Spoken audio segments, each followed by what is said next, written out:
একটা বিষয় জেনে আপনারা অবাক হবেন, ৪৫ বছর বয়সের পর প্রত্যেকটা নারী পুরুষের শরীরে প্রতি বছর প্রায় ১% করে মাসল ম্যাস কমতে থাকে, অর্থাৎ মাংসপেশি শুকিয়ে যেতে থাকে, যেটাকে সায়েন্স বা বিজ্ঞান সার্কোপেনিয়া বলছে। শরীরে ক্যালসিয়ামের পরিমাণ কমে যায়, ভিটামিন ডি এর লেভেল কমে যায়, এমনকি জয়েন্টের মধ্যে যে লুব্রিকেশন আছে, যেটাকে আপনারা তেল বা গ্রিস হিসাবে জানেন, সেটাও ধীরে ধীরে কমতে থাকে। আরেকটি সমস্যা উড়ে এসে জুড়ে বসে, সেটি হলো পায়ের দিকে রক্তের যে ফ্লো আছে বা ব্লাড সার্কুলেশন আছে, সেটাও ধীর স্থির হয়ে যায়। সুতরাং একসঙ্গে তিনটে পরিবর্তন ৪৫-৫০ বছরের উপরে মানুষের দেহে এসে যায়। ১ নম্বর হচ্ছে ক্যালসিয়াম কমে যাওয়া, হাড় ফোঁকড়া হয়ে যাওয়া, রক্তস্রোতের অবনতি। এই তিনটে পরিবর্তন হওয়ার কারণে শরীরে সব থেকে বড় অসুবিধা যেটা হয়, আগে যৌবনকালে আপনি পায়ে যে শক্তি বা এনার্জি পেতেন, সেটা এখন আর পান না। ফলস্বরূপ কি হয়, যখন আপনি সকালে ঘুম থেকে ওঠেন, মনে হয় পায়ের মধ্যে জড়তা কাজ করছে, পায়ের মধ্যে যেন কে শক্ত রড ঢুকিয়ে দিয়েছে, পাটাকে সোজা করা যাচ্ছে না। যখন সিঁড়ি ভাঙতে যান, মনে হয় যেন হাঁটুর মধ্যে শক্ত কাঠের মতো বা শুকনো কাঠের মতো কিছু একটা ভেঙে যাচ্ছে, মনে হয় জয়েন্টগুলোতে জং লেগে গেছে। বাড়ির পাশে বাজার ঘাটে যেতে আপনাকে 4 বার ভাবতে হয়, বারবার হাঁটুতে হাত দিয়ে বসে পড়তে হয়। যে কাজ আগে আপনি সহজেই করে ফেলতেন, এখন সেটা করতে গেলে বারবার শ্বাসকষ্ট হয়, হাঁপিয়ে যেতে হয়, কারণ আপনার পা আপনাকে সাই দেয় না। এই যে পরিবর্তনগুলো এসে যায় শরীরে, এই পরিবর্তনগুলোকে পূরণ করার জন্য কোনো দামি সাপ্লিমেন্ট বা মেডিসিনের প্রয়োজন হয় না, এটা মাথায় রাখবেন।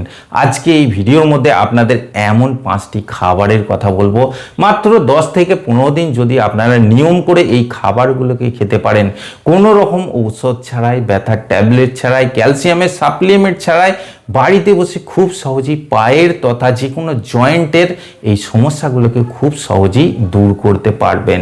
আপনি মাত্র 10 দিন ট্রাই করে দেখুন। আপনার কোমরের ব্যথা থাকলে, পায়ের ব্যথা থাকলে, হাঁটুর জয়েন্টের মধ্যে ব্যথা থাকলে, এই সমস্যাগুলো ধীরে ধীরে কমে যাবে বা বিলীন হয়ে যাবে।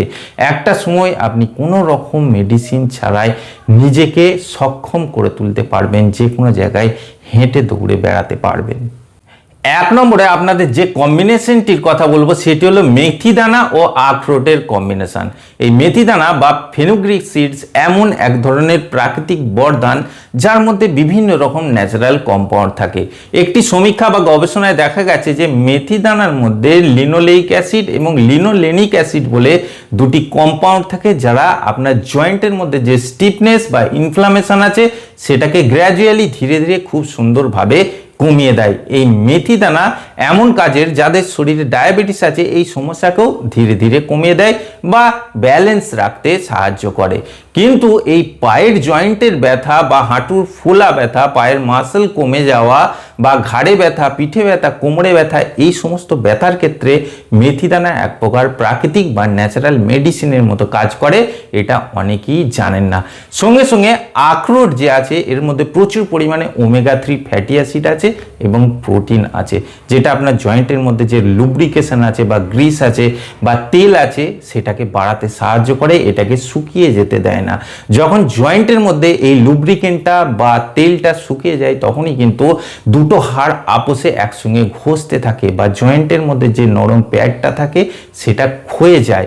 এই সমস্যাটাকে কিন্তু আখরোট খুব সুন্দরভাবে দূর করে। প্রতিদিন রাতে 1 থেকে 1.5 চামচ করে মেথি দানা আপনি 1 গ্লাস জলের মধ্যে ভিজিয়ে দিন এবং 2টি করে আখরোটও আলাদাভাবে জলের মধ্যে ভিজিয়ে দিন। সকালে ওই মেথি দানার জলটা পান করে নিন এবং মেথি দানাগুলো সুন্দর করে চিবিয়ে খেয়ে নিন, ফেলবেন না। কিন্তু আখরোটের যে জলটা আছে, সেটা আপনাকে ফেলে দিতে হবে। এটি অ্যান্টি নিউট্রিয়েন্ট হয়ে থাকে। আপনার মেথি দানার মধ্যে যেসব উপকারী উপাদানগুলো আছে, সেইগুলোর কাজেতে বিঘ্ন ঘটাতে পারে। তাই এই আখরোটের জলটা অবশ্যই আপনাকে ফেলে দিতে হবে। সঙ্গে সঙ্গে আপনাকে এই আখরোটগুলো সুন্দর করে চিবিয়ে খেয়ে নিতে হবে। এইভাবে নিয়মিত কিছুদিন করুন, দেখবেন আপনার পায়ের ব্যথা বেদনা আস্তে আস্তে মুছে যাচ্ছে। পায়ের মধ্যে যে জড়তা বা স্টিফনেস আছে, উঠে বসতে গেলেই যে কষ্ট হয় বা বসে উঠতে গেলেই যে কষ্ট হয়, সকালে ঘুম থেকে ওঠার সময় পায়ের মধ্যে যে জড়তা কাজ করে, পাকে ঠিক করতে 5 মিনিট সময় লেগে যায়, যে জায়গায় আপনার সিঁড়ি ভাঙতে ভীষণ কষ্ট হয়, মনে হয় পা এক্ষুনি মুচকে যাবে বা ভেঙে যাবে, হয়তো এক্ষুনি আপনি সিঁড়ি দিয়ে পড়ে যাবেন, এই সমস্যাগুলো ধীরে ধীরে কমে যাচ্ছে। দুই নম্বরে আপনাদের যে পাওয়ারফুল কম্বিনেশনটির কথা বলবো সেটি হলো কালো তিল এবং কিশমিশের কম্বিনেশন। এই কালো তিলকে ক্যালসিয়ামের পাওয়ার হাউস বলা হয়ে থাকে। সাদা তিলের তুলনায় কালো তিলের মধ্যে কিন্তু বেশি পরিমাণে ক্যালসিয়াম থাকে। ডেলি আপনি যদি 1 চামচ করে কালো তিল খেতে পারেন, এ থেকে আপনি 80 থেকে 90 মিলিগ্রাম মতো ক্যালসিয়াম পাবেন, যেটা দুধের মধ্যে কিন্তু আপনি পাবেন না। তার সঙ্গে এই যে কিশমিশ খাওয়ার কথা বলছি, এই কিশমিশের মধ্যে প্রচুর পরিমাণে বোরন এবং ম্যাগনেসিয়াম থাকে। এই ম্যাগনেসিয়াম এবং বোরন করে কি, এই ক্যালসিয়ামকে শোষণে সাহায্য করে। ক্যালসিয়াম আপনার শরীরে যদি এককভাবে যায় সেটা কিন্তু ঠিকভাবে শোষণ হবে না, এর বাহক দরকার হয়, কিছু বন্ধুর দরকার হয় যারা ক্যালসিয়ামকে সঠিক জায়গায় পৌঁছে দেয় বা যে জায়গায় ক্যালসিয়ামের অভাব হয়েছে সেই জায়গাটাকে ইন্ডিকেট করে দেয়। এই বোরন এবং ম্যাগনেসিয়াম কিন্তু সেই কাজটা করে থাকে। প্রতিদিন রাতে 1 থেকে 1.5 চামচ করে কালো তিল এবং 8 থেকে 10টি কিশমিশ একটি বাটির মধ্যে ভিজিয়ে দিন এবং সকালে আপনি করবেন কি, জলটা পান করে কালো তিল এবং কিশমিশ সবই কিন্তু একসঙ্গে চিবিয়ে খেতে হবে। মাত্র 10 থেকে 15 দিন করে দেখুন, অবিশ্বাস্য রেজাল্ট পাবেন, যেটা আপনার পায়ের ব্যথার জন্য, কোমরের ব্যথার জন্য, জয়েন্টের ইনফ্লামেশনের জন্য ম্যাজিক্যাল কাজ করবে, যেটা কোনো সাপ্লিমেন্ট বা মেডিসিন আপনাকে দিতে পারবে না।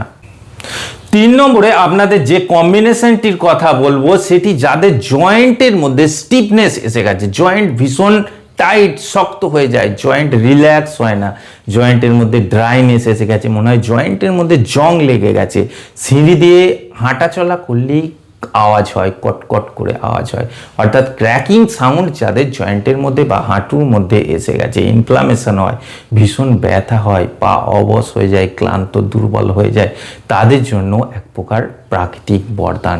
সেটি হলো তিসি বীজ এবং খেজুরের কম্বিনেশন।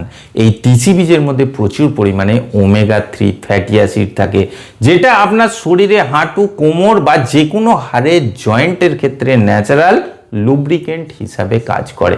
অর্থাৎ আপনার হাঁটুর জয়েন্ট বলুন, কোমরের বা ঘাড়ের বা হাতের যে কোনো জায়গার জয়েন্টগুলোতে যে তেলটা থাকে বা গ্রিসটা থাকে সেটাকে কিন্তু বাড়াতে সাহায্য করে। বিশেষত 50 বছর বয়সের পরে যাদের হাঁটা চলার ক্ষেত্রে ভীষণ কষ্ট হয়, পায়ের মধ্যে ভীষণ ক্র্যাকিং সাউন্ড হয়, ঘষতে থাকে, ব্যথা হয়, পা ফুলে যায়, লাল হয়ে যায়, তাদের জন্য খুবই গুরুত্বপূর্ণ এই তিসি বীজ।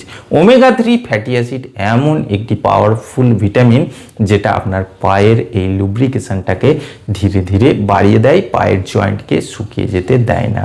তার সঙ্গে আপনাদের খেজুর খেতে বলেছি, এর মধ্যে প্রচুর পরিমাণে কিন্তু ন্যাচারাল গ্লুকোজ থাকে, ম্যাগনেসিয়াম এবং পটাশিয়াম থাকে, যেগুলো আপনার মাসেলকে সাপোর্ট দেয়, আপনার মাংসপেশি ক্ষয়ে যাওয়ার সমস্যাকে ধীরে ধীরে কমিয়ে দেয়। ম্যাগনেসিয়াম এবং পটাশিয়াম কিন্তু এই ক্যালসিয়ামের কাজটাকে ত্বরান্বিত করে দেয়। প্রতিদিন আপনাকে 1 চামচ করে তিসি বীজ খেতে হবে এবং 1 চামচ তিসি বীজ হালকা তাওয়াতে গরম করে ড্রাই রোস্ট করে গুঁড়িয়ে পাউডার করে নিন। রাত্রে 1 গ্লাস জলের মধ্যে 1 চামচ এই তিসি বীজের পাউডার দিয়ে ঢেকে রেখে দিন এবং তার সঙ্গে করতে হবে কি, 4 থেকে 5টা খেজুর 1 কাপ জলের মধ্যে আপনাকে রেখে দিতে হবে। সকালে উঠে এই যে তিসি বীজের পাউডার দেওয়া দুধটা আছে সেটাকে হালকা ব্রেকফাস্টের পর আপনাকে পান করে নিতে হবে এবং 4 থেকে 5টা ওই ব্রেকফাস্টের সঙ্গে খেজুর আপনাকে খেতে হবে। এতে দেখবেন আপনার মাসল কিন্তু ধীরে ধীরে স্ট্রং হয়ে যাচ্ছে, পায়ের দিকে ব্লাডের ফ্লো বেড়ে যাচ্ছে, ব্যথা বেদনা কমে যাচ্ছে, সঙ্গে সঙ্গে আপনার পায়ের মধ্যে যে শক্তি বা এনার্জি হারিয়ে যাচ্ছিল, যেটার জন্য আপনি স্বচ্ছন্দভাবে বা স্বাধীনভাবে হাঁটাচলা করতে পারছিলেন না, সেই ক্ষমতা আবার আপনি পেয়ে গেছেন। 5 নম্বরে আপনাদের যে কম্বিনেশনটির কথা বলবো সেটি ডাইরেক্টলি আপনার মাংসপেশির উপর কাজ করে। এই যে আপনাদের বললাম 45-50 বছরের পরে প্রত্যেকটা নারী পুরুষের শরীরে 1% করে মাংসপেশি শুকিয়ে যেতে থাকে, এই প্রসেসটাকে কিন্তু স্তব্ধ করে দেয় এমন একটি আয়ুর্বেদিক জড়িবুটি বা হার্ব, সেটি হলো সফেদ মুসলি বা সাদা মুসলি বা শ্বেত মুসলি। এটা কিন্তু এক প্রকার আয়ুর্বেদিক হার্ব এবং এটা থেকে বিভিন্ন রকম মেডিসিনস তৈরি হয়ে থাকে। এই হার্বটার মধ্যে স্যাপোনিনস বলে একটি কম্পাউন্ড থাকে, যেটা আপনার এই মাসল ক্ষয়ে যাওয়ার পদ্ধতিটাকে স্তব্ধ করে দেয়, মাসল রিপেয়ারিং এর কাজ করে, নতুন করে মাসল তৈরিতে সাহায্য করে। এই কম্বিনেশনের মধ্যে কিন্তু এই সফেদ মুসলির সঙ্গে আমন্ডকে অ্যাড করতে হবে। এই সফেদ মুসলি আপনারা পাউডার যে কোনো আয়ুর্বেদিক ফার্মেসিতে বা শপে পেয়ে যাবেন বা অনলাইনে আপনারা পেয়ে যেতে পারেন, এটাকে অর্ডার করতে পারেন। প্রতিদিন রাতে 1 থেকে 2 চামচ এই সফেদ মুসলির পাউডার 1 গ্লাস দুধের মধ্যে দিয়ে রাখুন, সকালে গরম করে হালকা কুসুম গরম অবস্থায় সেটাকে পান করতে হবে। প্রতিদিন রাতে 5 থেকে 10টি আমন্ড বা কাঠবাদাম আপনাকে ভিজিয়ে রাখতে হবে এবং সকালে খোলাগুলো ছাড়িয়ে খেতে হবে। এই কাঠবাদামের মধ্যে প্রচুর পরিমাণে ক্যালসিয়াম, ম্যাগনেসিয়াম, ফসফরাস, জিঙ্ক এবং ওমেগা 3 ফ্যাটি অ্যাসিড থাকে। সবই কিন্তু আপনার নিউট্রিয়েন্টসের পাওয়ার হাউস, যেগুলো আপনার জয়েন্ট, মাংসপেশি, নার্ভ সব কিছুর উপর ডাইরেক্টলি প্রভাব ফেলে বা কাজ করে। 50-এর উপরে এগুলো কিন্তু কোনো রকম ন্যাচারাল খাবার না, এগুলো এক প্রকার মেডিসিন হিসাবে আপনাকে নিতে হবে যদি আপনি পায়ে শক্তি রাখতে চান, হেঁটে দৌড়ে বেড়াতে চান, পায়ের মধ্যে কোনো রকম দুর্বলতা না চান। 5 নম্বরে আপনাদের যে কম্বিনেশনটির কথা বলবো সেটি হলো ফেনেল সিডস অর্থাৎ মৌরি এবং মাখানা অর্থাৎ ফক্সনাট। এই দুটোকে কিন্তু আপনাকে খেতে হবে আপনার পায়ের শক্তি ধরে রাখার জন্য, পায়ের নার্ভসগুলোকে স্ট্রং রাখার জন্য, মাসেলকে টাইট রাখার জন্য, মাসেলের ক্ষয়ক্ষতিকে রুখে দেওয়ার জন্য। মৌরি মধ্যে অ্যাথিনল বলে একটি কম্পাউন্ড থাকে যেটা কিন্তু এই মাসেলকে স্ট্রং করে দেয়, মাসেলকে সবসময় টাইট এবং আঁটো রাখে, এর ক্ষয়কে রোধ করে দেয়। এছাড়া এই যে মাখানা আছে কিন্তু ক্যালসিয়াম, ম্যাগনেসিয়াম এবং জিঙ্কের পাওয়ারফুল সোর্স। এটা আপনারা অনলাইনে যদি সার্চ করেন দেখতে পাবেন। এই মাখানা বা ফক্সনাট এমন একটি খাবার যার মধ্যে ভরপুর মাত্রায় ক্যালসিয়াম থাকে এবং এটা শোষণের উপযোগী। প্রতিদিন রাতে 1 গ্লাস জলে 1 থেকে 1.5 চামচ করে মৌরি ভিজিয়ে রাখুন এবং একটা বাটির মধ্যে আপনাকে 8 থেকে 10টি মাখানা ভিজিয়ে রাখতে হবে। সকালে কিন্তু আপনাকে এই মৌরি সমেত জলটা পান করতে হবে এবং মাখানাগুলো খেয়ে সেই জলটাও আপনাকে পান করতে হবে।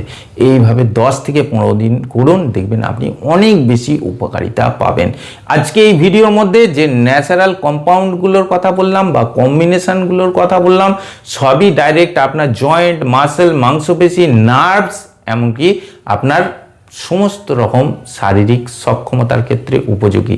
বিশেষত যারা পায়ের শক্তি হারিয়েছেন 45-50 বছরের পরে, হাঁটা চলা ঠিকভাবে করতে পারেন না, পায়ের দুর্বলতার জন্য তাদের গণ্ডি ক্রমশ ছোট হয়ে যাচ্ছে, বসে উঠতে গেলে পায়ে হাত দিতে হয়, কোমরে ব্যথা হয় একটু নিচু হলেই, ঘাড়ে ব্যথা হয়, জীবন তাদের এক প্রকার ভীত সন্ত্রস্ত করে রেখেছে, তাদের জন্য খুবই গুরুত্বপূর্ণ।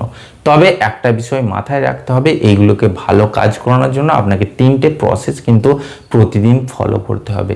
প্রতিদিন সকালে 1 গ্লাস কুসুম গরম জলের মধ্যে হাফ পাতিলেবুর রস দিয়ে পান করার অভ্যাস তৈরি করুন, যেটা এই খাবার দাবারগুলোর মধ্যে যে নিউট্রিয়েন্টস থাকে সেগুলোর শোষণকে খুব ভালো করবে।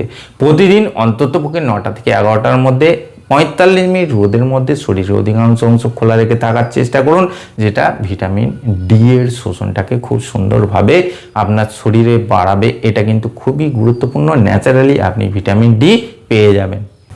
আরেকটি কথা বলি, আপনার বাড়িতে যদি পিওর সরিষার তেল থাকে রাতে হালকা গরম করে আপনার জয়েন্ট বা মাংসপেশির জায়গায় হালকা ম্যাসাজ করতে পারেন। এর মধ্যে এমন কিছু অ্যান্টি ইনফ্ল্যামেটরি প্রপার্টি থাকে যেটা ব্যথা বেদনাকে সুন্দরভাবে কমিয়ে দেয়। তো বন্ধুরা, আজকে এই ভিডিওর মধ্যে যাদের পায়ের সমস্যা খুব বেশি, 45-50 বছরের উপরে, যাদের হাঁটা চলাতে প্রচুর কষ্ট, তাদের জন্য এমন কিছু প্রাকৃতিক ঘরোয়া কম্বিনেশনের কথা বললাম যেগুলো কিন্তু ঔষধ ছাড়াই বা কোনো রকম সাপ্লিমেন্ট ছাড়াই আপনাকে শক্তপোক্ত রাখবে, হাঁটা চলার উপযোগী রাখবে, কোনো রকম মেডিসিন আপনাকে খেতে হবে না। আশা করছি আজকে ভিডিওটি আপনাদের ভালো লেগেছে। যদি ভালো লাগে অবশ্যই একটি লাইক করবেন, আর এই ধরনের আরও ভিডিও পাওয়ার জন্য আমার চ্যানেলটিকে সাবস্ক্রাইব করে পাশের বেল বটনটি টিপে অল অপশানটি ক্লিক করে দেবেন। দেখা হচ্ছে পরের ভিডিওতে, ভালো থাকবেন, ধন্যবাদ।